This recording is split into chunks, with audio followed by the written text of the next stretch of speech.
I made it to Mallow. Good morning, good morning, good morning. Oh, I've been up for a little while. I'm worrying again. It's always the same. Worry, worry, worry, worry. Worry, worry. I have a cup of coffee. I wonder why the camera seems to kind of be slow.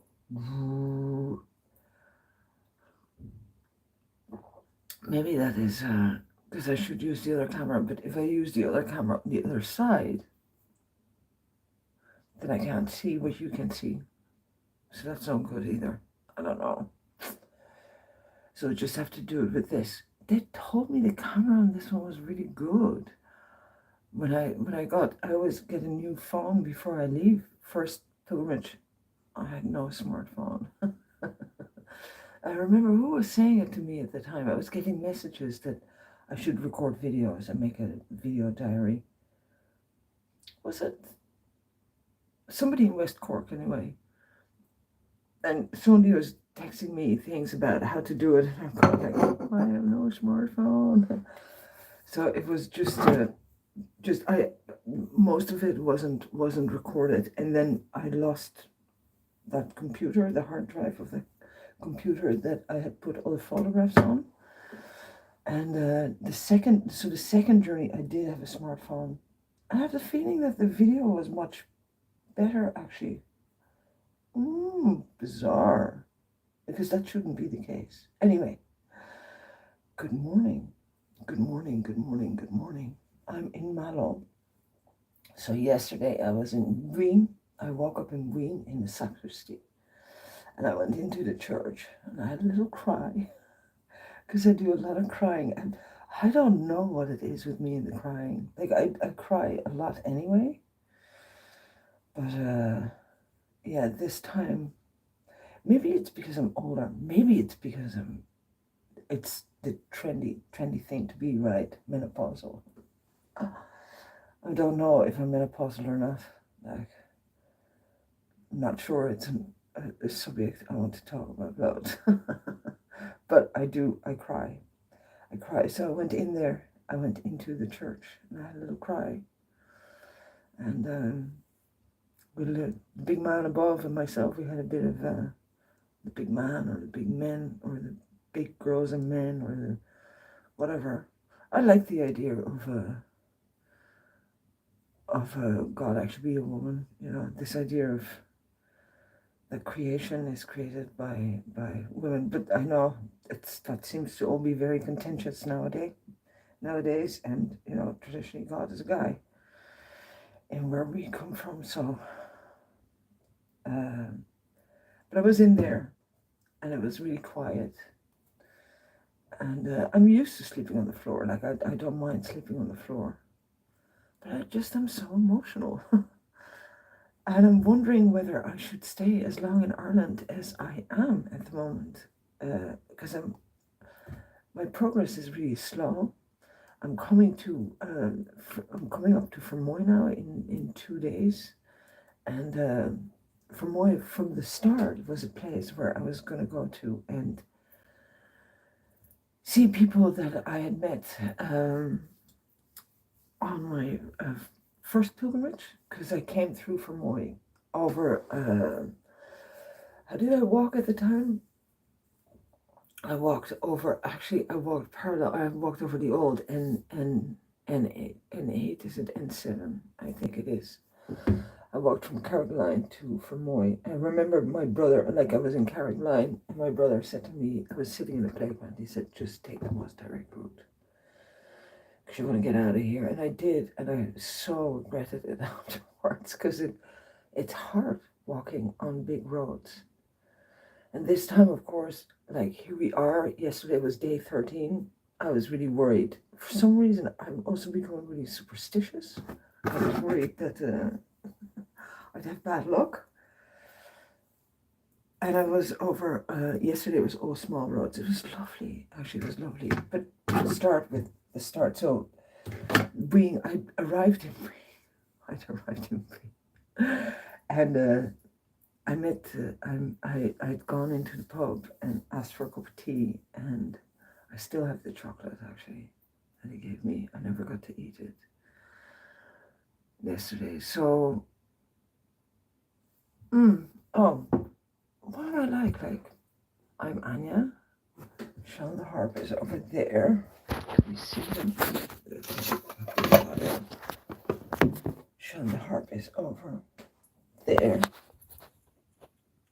There he is. And yeah, and we are flying harper. And today is day 14 of from here to Jerusalem. So day 13, I woke up after Sean Kelly had shown me to the sacristy in the St. Columba Church.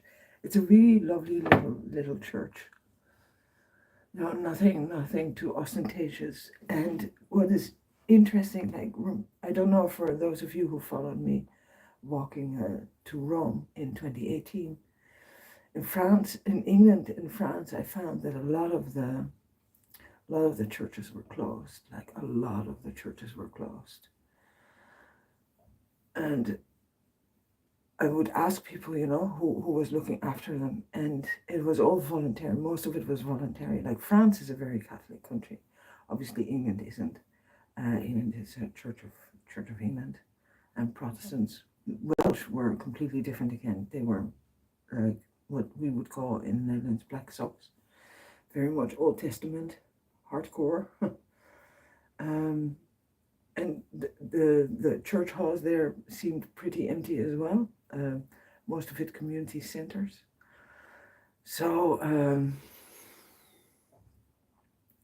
now here we are in 2022, and we're seeing similar things in Irish church life. Like, more and more churches don't have priests with them anymore, and more churches are looked after by voluntary, not even bodies, but like small groups of people who have enough love for their Christian communities to look after the churches. So this is the case as well in Being.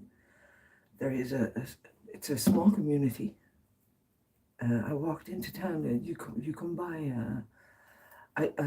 Did I take a bit of I took the road. I didn't do the last bit of the waymarked way because I had to trudge up a hill again, and I had done way more than I had ever planned to do at all. Like, my aim is at the moment to do around 20 kilometers a day. 15 to 20 is more than enough for me, because I'm still struggling with the weight of the pack.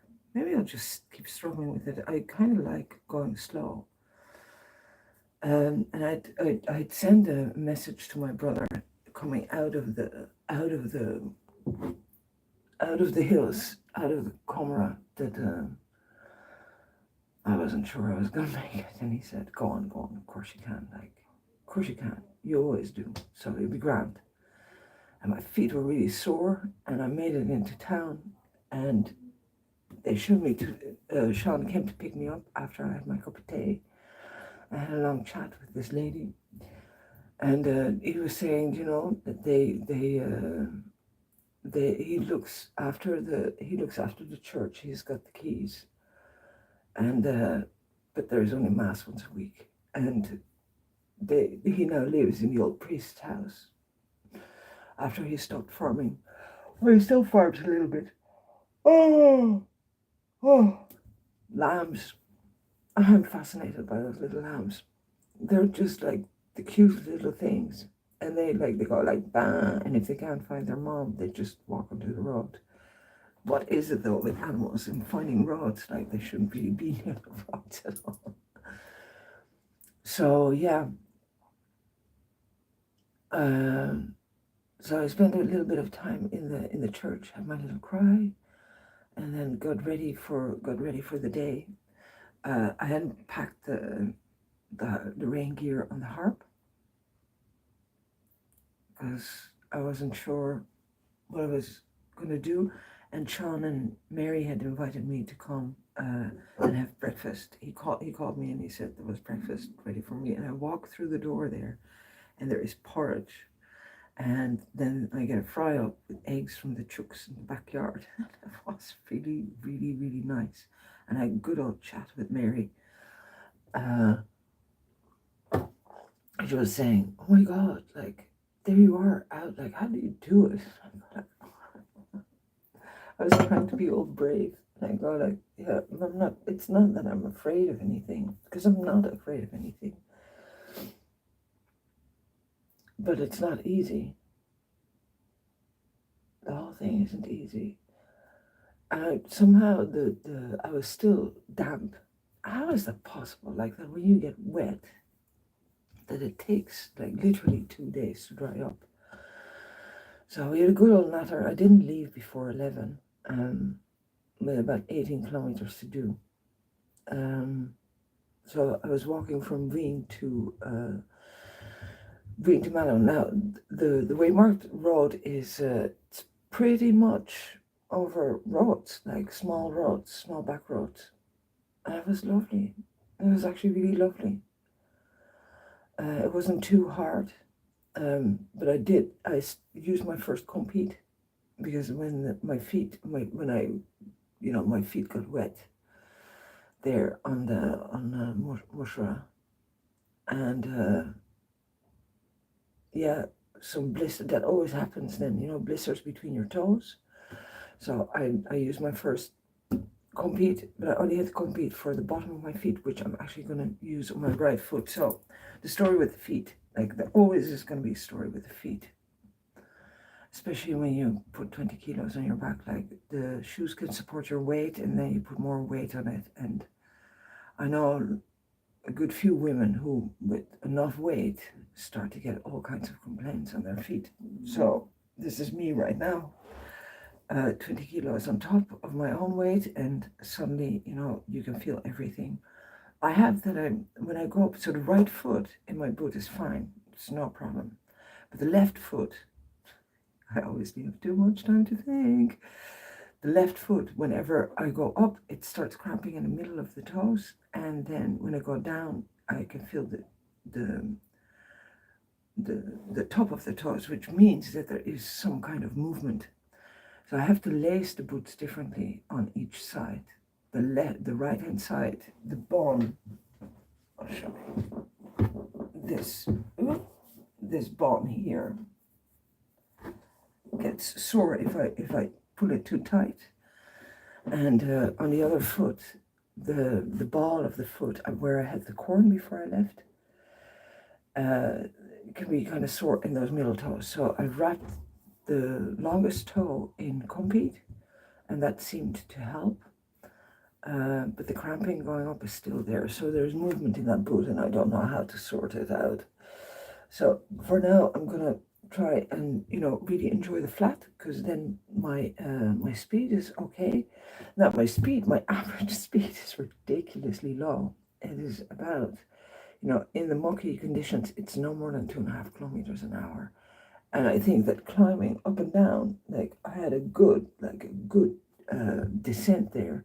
It's no more than 3 kilometers an hour, and the same for going up. Like I'm slow. I always said that I was like a snail going through the landscape, but I really am like a snail going through the landscape. So I left. There was the first bit out of Wien is over a big road, pretty big. Some big bends, not great. But then once you turn off to the right. It is lovely. You're on top of a hill and you've got nice views. It's all farmland, it's all rolling. It had nothing of the roughness. There was a bit of wind and I could really feel it in my bones. And I stopped a good few times, and Mary had given me like a ham sandwich and 2 eggs. It was really good. It was really good. So after 2 hours, I had my first egg, and then I competed up my feet, and I met a woman, and she was walking, and she didn't dare to ask me I went, hello, how are you? Lovely day for walking. And she goes like, oh yeah. I said, well, it's a lovely, lovely place where you live. And she goes like, where are you from? And I said, I'm from Clonakilty. And she says, surely you're not Irish. And I said, why ever not? Like, is it my accent? And she goes like, sure, Irish people don't, yeah, they don't look like you. And I went like, oh, the pack. I said, yeah, no, yeah, I'm walking around. So, do you have a tent with you? Yes, I do. And I thought, not going to say anything but the harp, like, just leave it for now. it was really, it was really funny. And I was saying to her, oh, it's really lovely part of the world. And she was like, it has its up and downs. It has its up and downs. And then I walked on and I thought, I wonder what she's thinking. Like, what must she be thinking? So I went on, and then in front of me, out of one of the farmhouses, somebody scooted out and literally took off like along the road. And I'm thinking, that'll tell you how fast or how slow I am. And literally took off. And the next bend, I even further, and the next bend, they were well ahead of me. And I'm thinking, well, okay, talk about getting motivated. Yeah, lo and behold, of course, like, because most walkers, they don't do linear walks, they come back at some stage. There he came, bright yellow jacket. And I said, nice pacing, like nice walking. And he goes like, yeah, well, I'm not as laden down as you are. I said, no, that's right, that's true. Where did you come from? Ween, where are you going? Mallow. Okay, where are you heading in the end? I said, well, I'm aiming for Dublin for now, but I'll be on the road for a good bit longer, maybe up to a year. And it's interesting because I don't know how to have those conversations anymore. You know, how do you do it? And I don't want to, like, especially because it's been in the papers and it's been on the radio and stuff. I don't want to go like, oh well, I'm that woman, you know, who was walking with her heart to Jerusalem on a pilgrim. And I don't want to do that story here because I want it to be as organic as possible, and not everybody reads those papers, and not everybody listens to the radio, and not everybody's interested in pilgrims, and definitely not, you know, a 52-year-old walking a harp to Jerusalem. I get it. So, but he was really nice. So I went on. Now you it's at the end before you come to Mallow. So the actual route goes on Namona, Ballinamona, I think it's called, or oh, there is a point you come to the N72, which is the main road. The N roads, notoriously unhappy places for me, especially now. I don't know what it is. Like 2010 traffic was bad. 2018 traffic was worse. 2022. Sorry guys, the cars are so big and you're going faster than ever before. I don't really understand what the story is, but it's very uncomfortable. So Ballinamona is where the actual route goes, and then from there you can go on. The route just goes straight on towards Kilnavullen, and then you have a route that winds back into Mallow. But I decided that I wouldn't go over the hill to go back to Mallow. I would just stay on the parallel road. There's on both sides. There's on the N72. There are tiny roads that will bring you into Mallow as well. But I wanted to cross the N72, and I was looking at the map at the top of the hill, and I'd seen this car come by. And there's a castle. It's lovely. It's actually really nice because you're on top of the hill, and there's this tower, and there's a farmhouse, and you know it's one of those beautiful sights. So I'm there, and I take a photograph, and I'm looking over the ditch, and this Land Rover stops, and this farmer goes like, "Do you do know that it goes really steeply down, and then you really have to go steeply up? Do you want a lift?" And I go like, "No, you're grand, like thank you." He goes like, "No, because you've got a lot of weight on your back, and Are you sure you want to do that now? And I said, no, I'm sure. There's no shops. There's nowhere to get water. There's no food. And I'm thinking, I've been out in the wilds for the past few days. I haven't seen a shop in 3 or 4 days. I haven't been in an actual town in nearly 2 weeks. So I'm going like, no, no, you're grand. I've got water. I've got food. I'm fine. Like, so he was right though. Oh my God, that hill came down and there's me like, don't forget to sit in your hips. Hips, hips, hips, hips, hips. Going down. No, and the pain in my toes was okay, because that was all I was thinking about, pain in my toes. And then you come to the river at the bottom and you turn right, and then the road goes left, and then you go under under a bridge. Now I saw afterwards I could have just gone straight, but that's okay as well. And you have to climb up again, and there's Ballinamona. And Ballinamona literally is like 5 houses and a church that's not in use anymore. Not only is it not in use, the windows are out. And I was thinking, this must have been at some stage a really, really nice little place. And now it's got like a boarded up church and a few houses. In one house, you could really hear like music blasting out of there. It was really nice. And then there used to be just a crossing there, but you have to cross the N71. Can I just say that that was really dangerous? Oh my God. Because I'm not even sure there is like signage that there's people crossing there.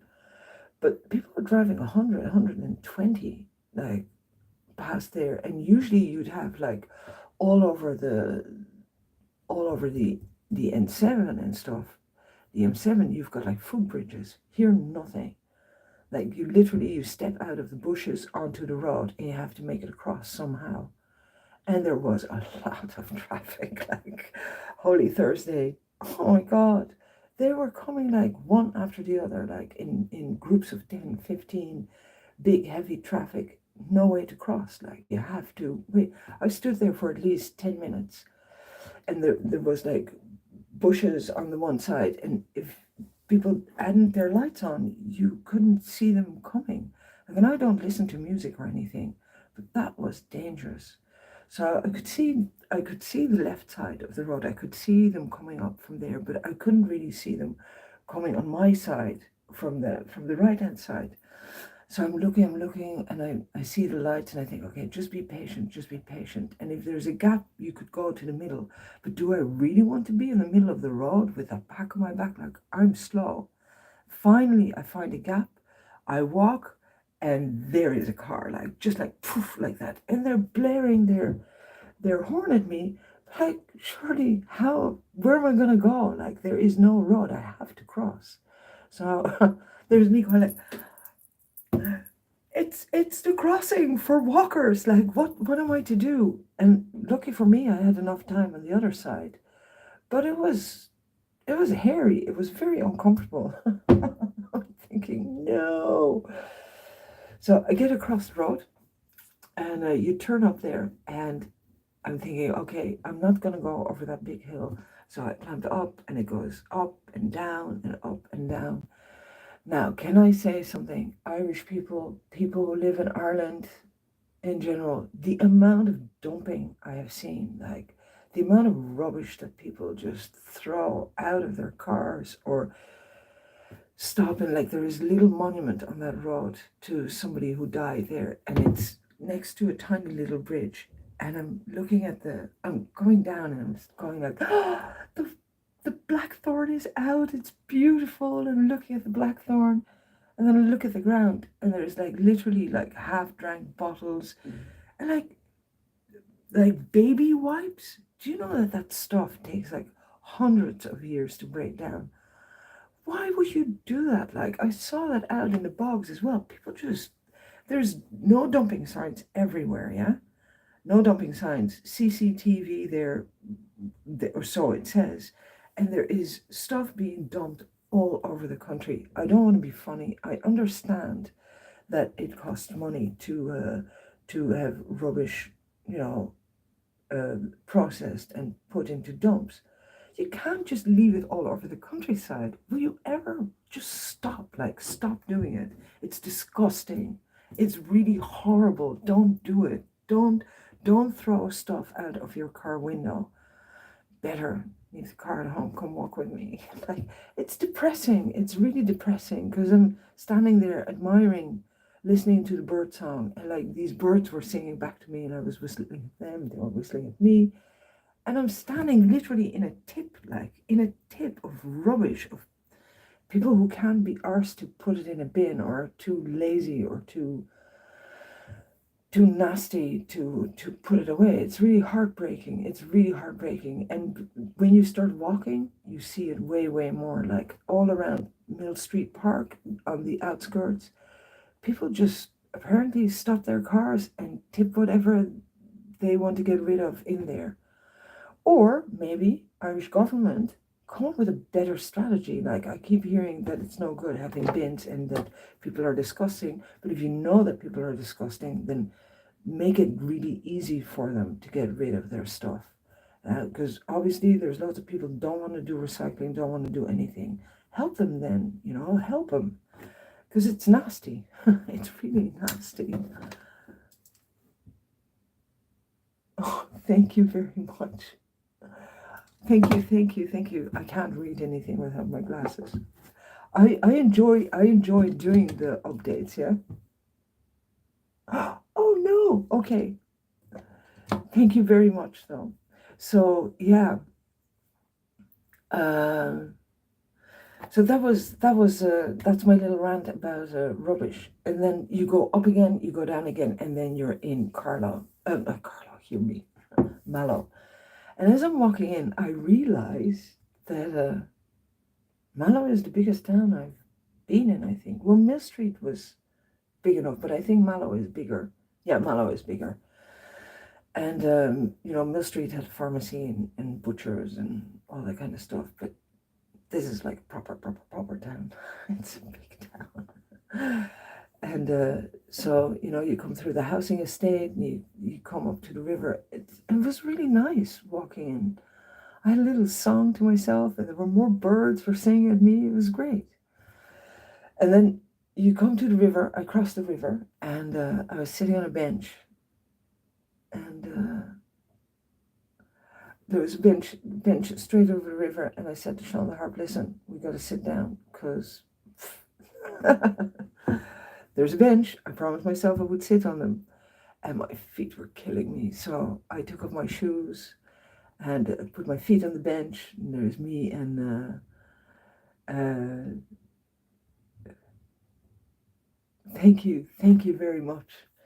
And I'm thinking, yeah, what am I going to do now? Because I'd send a message to the parish, and nothing came back, which is understandable because it was very late, and of course people don't see me coming necessarily. And I'd put in a few couch surfing requests as well, and nothing came back from that either. So there were like a few B&Bs outside of town, and I didn't want to go to that side of town because I have to get out of here today now. Again, so why add more? I have enough weight. I don't need to add more kilometers. And then I was sitting there and I'm thinking, why am I making it so hard on myself? Like, I could set out a route over small roads and I wouldn't have to do all the scrambling and stuff.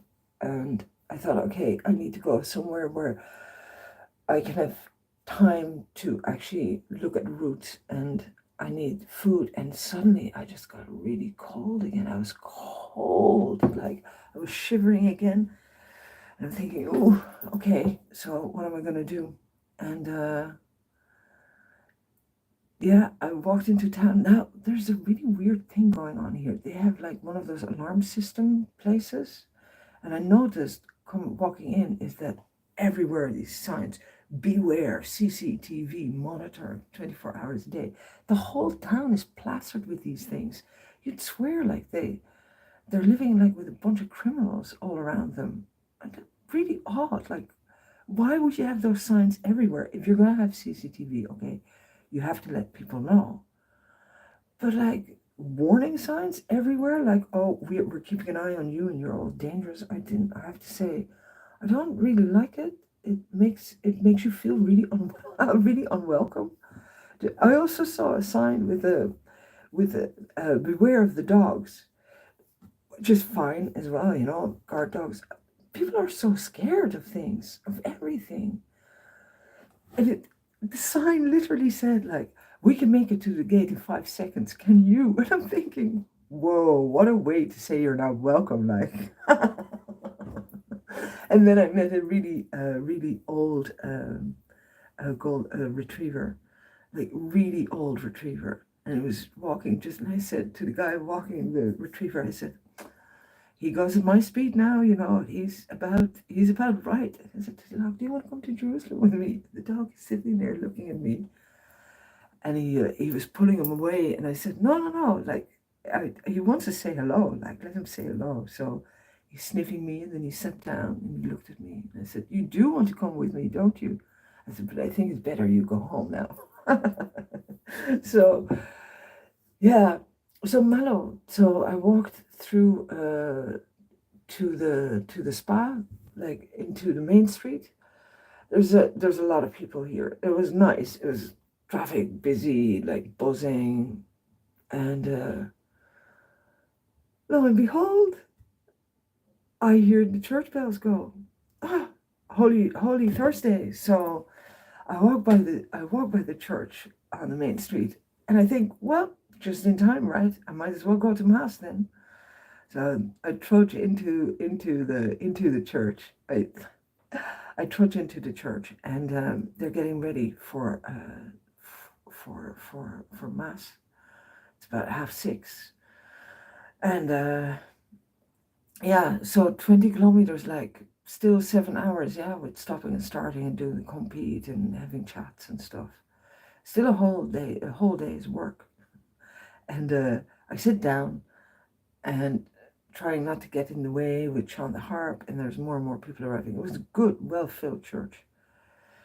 And the reading was one of my dad's favorites, actually, the Pesach reading, which is, the story is something like God is going to punish the Egyptians for keeping the Jewish community as slaves, and he says to them, "I will pass over you.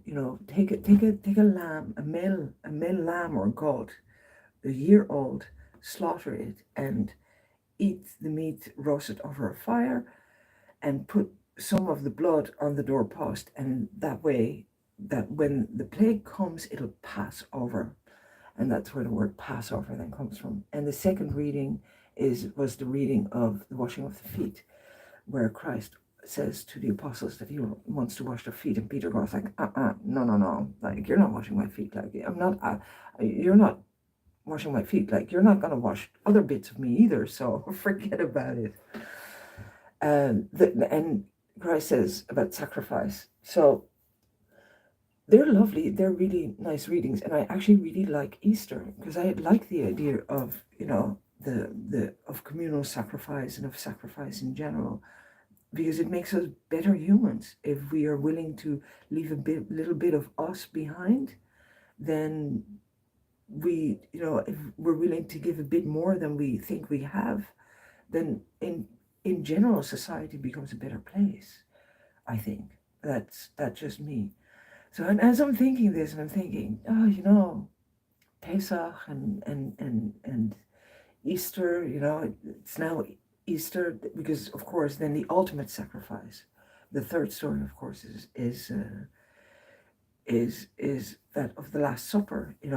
Take this bread, and it's my body, and eat it in remembrance of me, and the same with the cup of wine, because Christ is about to sacrifice himself for the world. And as I'm listening to this, and I'm thinking, yeah, I kind of I dig all of that, and I really like all of that, and it's a really spiritual thing. It's really, really lovely.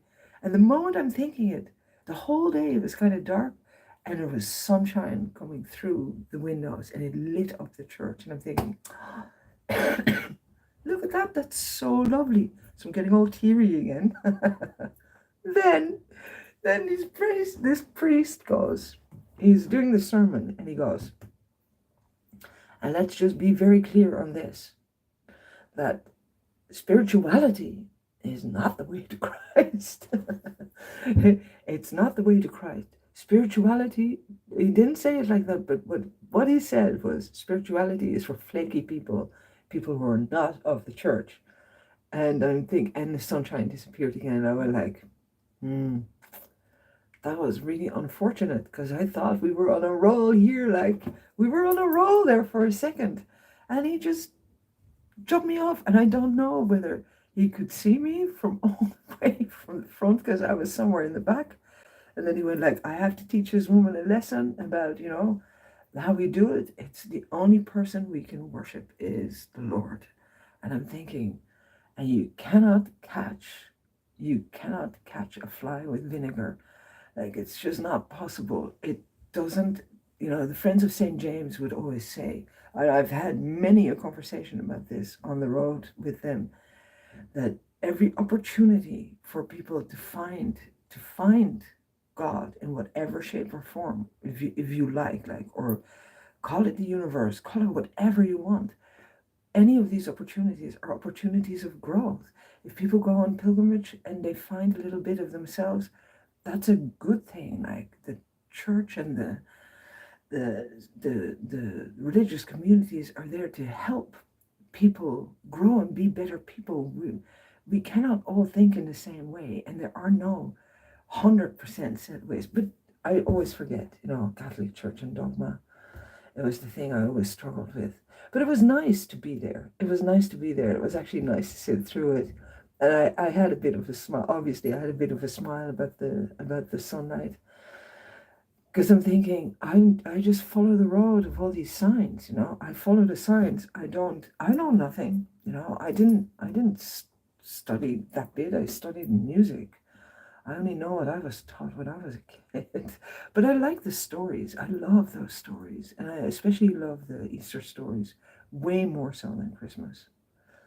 Christmas is just about babies, which is really nice when you're in your prime, you want to have babies. No, that's unfair. That's unfair. That's just nonsense.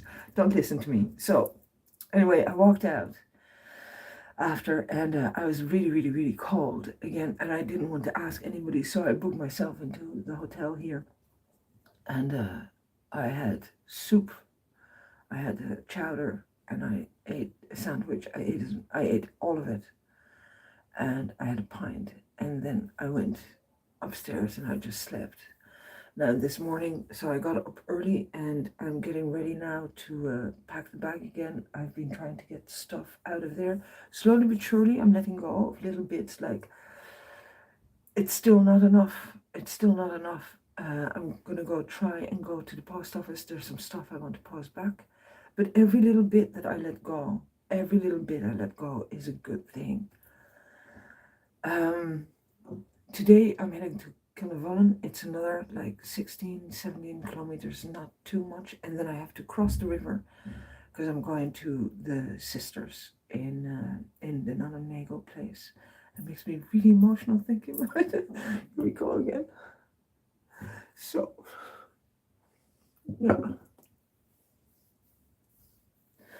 And I was wondering about the route. I was studying the maps last night as I was eating. So the maps I've been using are the Sports Council of Ireland. You can just download them for free, and they're based on the OS maps that we have in Ireland, and they're really good. You don't need much now. Obviously, the Holloway was really difficult. The Blackwater Way is much easier, but I saw there is a bit, it's been raining a lot, and there's a bit along the river where there is no path, and I'm just thinking, I don't want to do that anymore, because with the big pack, it just slows me down so much, and I do need to keep moving. I can't be spending forever trudging through mud and stuff. It's a nice idea, but I'm not into. I know people think I'm into punishment, but I'm really not. I'm really not. I'm into adventure. And that really, that really took it out of me a little bit. So I think I might just keep studying the maps, and wherever I think it is too hard, if it's been very wet, then I just stay on the small roads. There's enough of the small road network to be able to do that. Yeah, that's really it. That's really it. So I'll see. Now, and then that was the other thing. Yesterday evening, I was thinking, I was looking at the weather, and it was going like, oh, it's going to be horrible weather for the next whatever days, and it's really getting me down because I can't be getting that wet again. Now the rain gear works fine, but I am outside like 7-8 hours a day, and I can wrap up Sean the Harp pretty well, but I always run the risk of getting wet because I have to protect him. Like, it was really worrying for me to see that he was still damp. I dried that was the other thing, to really want to be inside. I had to dry my gear, and the hammock is still not dry. Like, it's better than it was. I'll get this actually. The tarpaulin is dry, and of course you can't. Everything that is wet is much harder to carry because it's heavier again. So the bag yesterday was heavy, like it really was heavy. This is such a wonderful piece of equipment. Like, it's super light. It's super, super, super light. And it really worked really, really, really well. The hammock, I think, it's too heavy.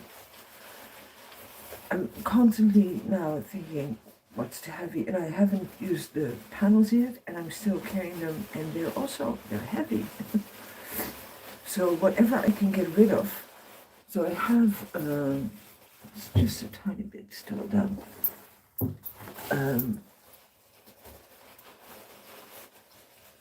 I think I'm at the limit of clothes that I can get rid of.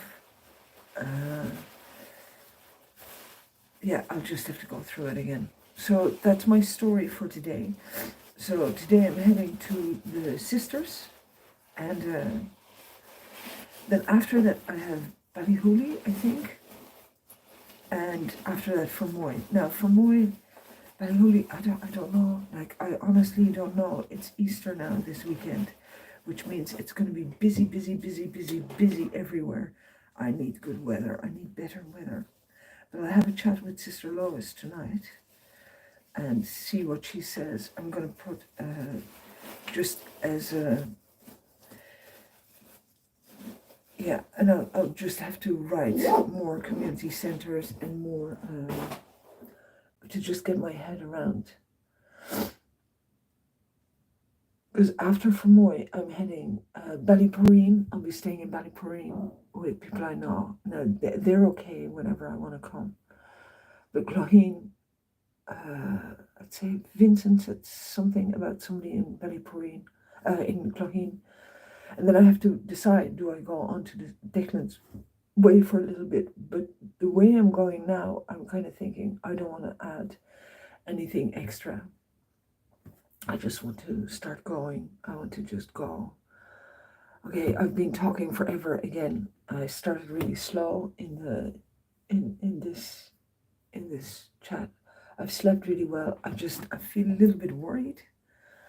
I feel worried about spending more time than I need to. I'll need a day off again in the next day or two. And like I said, it's Easter, so there's no place in the inn in many places. I don't really know what to do about it. So I'll have to just go with the flow and have my cries and get on with it, I suppose, and just hope that the weather is nicer, that the weather gods are good to me, or the weather god, or whatever we want to call it. Yeah, it's a bit of a challenge. What was I thinking? Like, and I'm not even out of Ireland, and all I have to do is just get to Dublin. So yeah, that's what I'm going to do. I'll look again at the maps tonight. Because hiking is nice, but making it really complicated. I've got a long way to go. I don't know. And I'm reading all these reviews of these routes, and they're going like, oh yeah, no, this was amazing, and that was amazing, and this was nice and remote. And I don't mind remote. I don't mind carrying stuff, carrying water and carrying food and things. But I do need to watch out that I don't wear myself out before I get to the end of it. So yeah, a few things on my mind. Bit of a laugh about that priest. Pfft, what else? Mom, are you there? I love you. Like, you can see I'm still the worry being, like I always am. Thumb update. I have the feeling back in the top of my finger, but okay, how do I do this now? It is,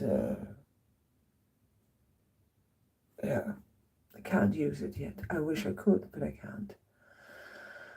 So I've been lashing on the creams on them. I hit it off the table yesterday and I was whinging again. So yeah, so I'm in a weird space right now, but that was gonna happen anyway. I'm gonna go put concrete on my left foot now, on the bottom of my foot. See if I need to tape up more, and if I need to get more concrete, go to the post office. And then I'm just gonna trudge on and see how I get on today. Now it turns out this morning the weather is saying that it's gonna be okay, so I hope that's true. And yeah, thank you very much for being here with me this morning and listening to me rambling about rubbish and about priests and about my worries about the weather. And yeah, and again, like I would have preferred not to be here. I would have preferred to be somewhere indoor, safe with people. I don't know. And I think part of it is that I'm worried. I'm worried that I won't have a place and I don't have the space and I still have too much stuff. So I'm trying not to be too hard on myself and to forgive myself for spending the money where I really don't want to spend it. And because I'll need it more. Oh yeah, now yesterday I had a rash like all over me. I had a rash like on my arms and on the side and on my legs, and I think I must have, something must have pricked me or stung me, and I thought, wow, that looks like rubella. It looked like I was on fire, but it's all gone now again. So I suppose it's okay. That's it for me for today. Thank you very much for being here with me. Thank you for sending me love and following the journey and putting up with my moaning. And I'll see you all again either tonight or tomorrow. Have a good one. Thank you. Bye-bye.